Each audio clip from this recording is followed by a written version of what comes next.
Bonjour à tous, j'espère que vous allez bien. Alors aujourd'hui, je vais vous montrer une fonction qui est assez connue de iCAD. C'est la fonction boulonnage qui se trouve ici. Vous allez voir qu'avec ça, vous n'allez plus jamais oublier les trous. Bon, alors je vais commencer par cliquer sur la fonction et là on peut dire que c'est montage sur chantier ou à l'atelier.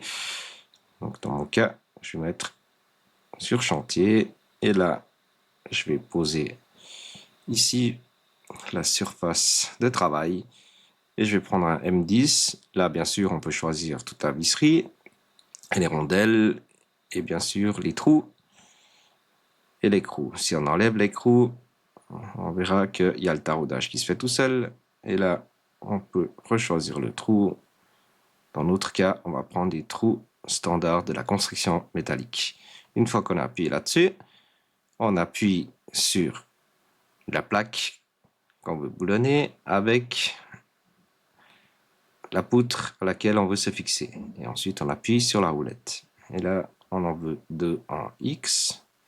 Et c'est à 70 mm d'anthrax. On choisit la grille. Et un seul boulon en Y. Donc, comme ça. Et là, tout simple, on appuie sur Enter et on prend le centre de gravité, par exemple, de ça. Maintenant qu'on a fait ça, je vais vous montrer pièce par pièce. Voilà, le trou est percé. Et ici aussi. Maintenant, on veut faire la même chose dans l'autre. Sauf qu'il est très simple. On va copier ça. Donc, on clique sur le boulonnage. On lui dit copier, déplacer. On copie ça là.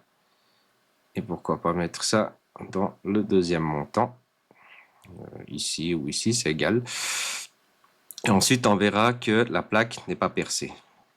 Alors, c'est très simple. Pour percer, il faut juste aller dans Standard 3D. En dessous de boulonnage, on met Ouvre automatiquement. On met OK. Et il nous a dit qu'il y a un boulonnage qui a été corrigé. Donc, on voit dans la deuxième plaque qu'il y a les trous.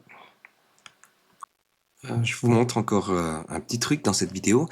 C'est que des fois, on doit retourner la vis là.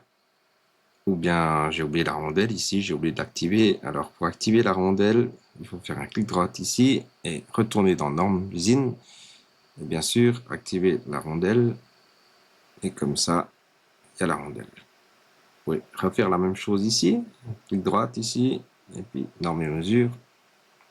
Mettre la rondelle. Voilà. Maintenant, il y a une autre question qui arrive souvent, c'est que comment retourner la vis. Donc ici, faire un clic droit dessus. Puis ensuite, on va dans position et grille, on fait un clic droit, inversé, et voilà. Si je refais encore une fois doucement, on fait un clic droit ici, on met position et grille, et là, on fait un clic droit sur la souris, on met inversé, et voilà, la vis s'est tournée dans l'autre sens. À bientôt!